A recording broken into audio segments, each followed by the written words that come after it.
আসসালামু আলাইকুম প্রিয় ভিউয়ার্স, আপনারা কেমন আছেন? আশা করি ভালো আছেন সবাই। আমি দোয়া করি সবাই ভালো থাকেন।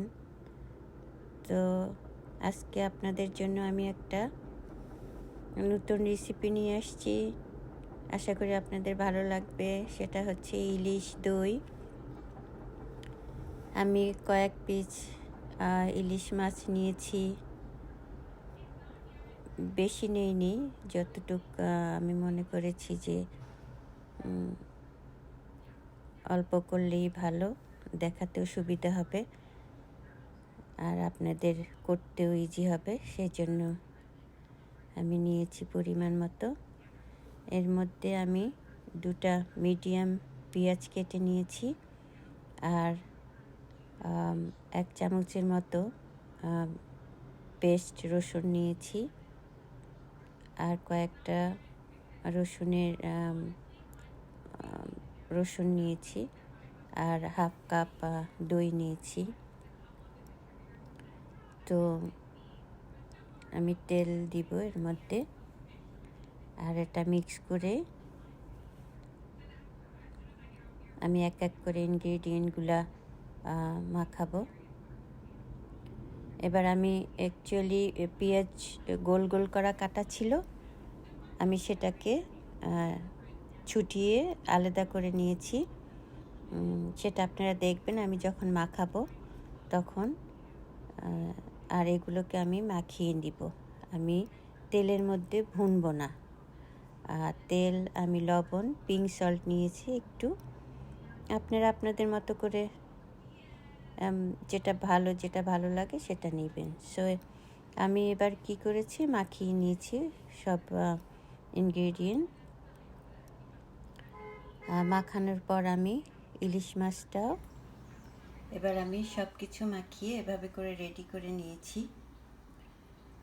তো আপনারাও ওভাবে এক এক করে আমি যেভাবে দেখিয়ে দিয়েছি পেঁয়াজগুলোকে ছুটিয়ে তারপরে সব মশলাকে মাখিয়ে আপনার পরিমাণ মতো তেল দিয়ে তারপরে আপনারা এভাবে মাখিয়ে নেবেন।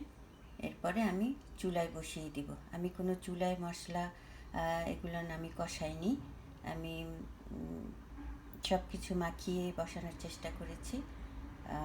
আর আমি প্রথমেই বলেছি যে আমি আমার মতো করে ইলিশ পাকিয়ে দেখাবো, সেজন্য আমি এভাবে করে প্রিপেয়ার করে নিয়েছি। এবার আমি এটা চুলায় বসিয়ে দিয়েছি। আপনারা আপনাদের মতো করে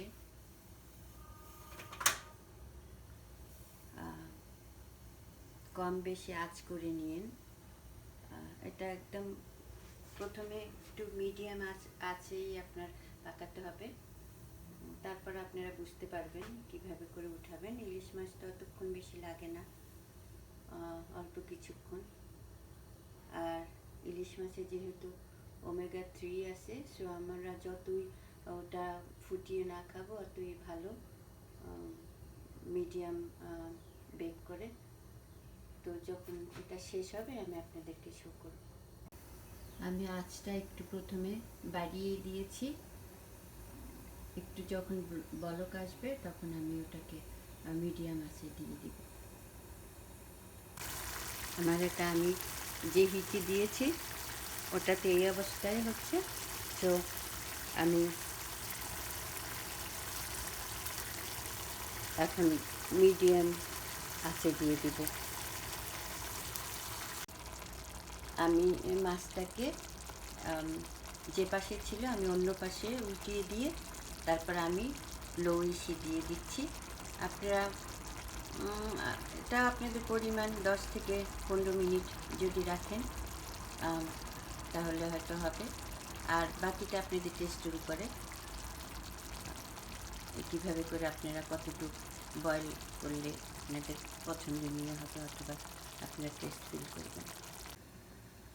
আমি পরে এই হিটে দিয়েছি 5 থেকে 10 মিনিট, 15 মিনিট করলেও হয়।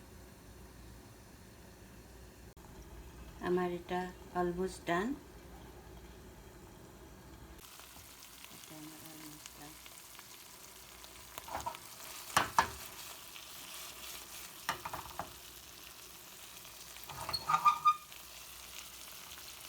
দেখুন কীভাবে তেল বেরিয়ে গিয়েছে। আমি অল্প তেলের মধ্যে করেছি, তো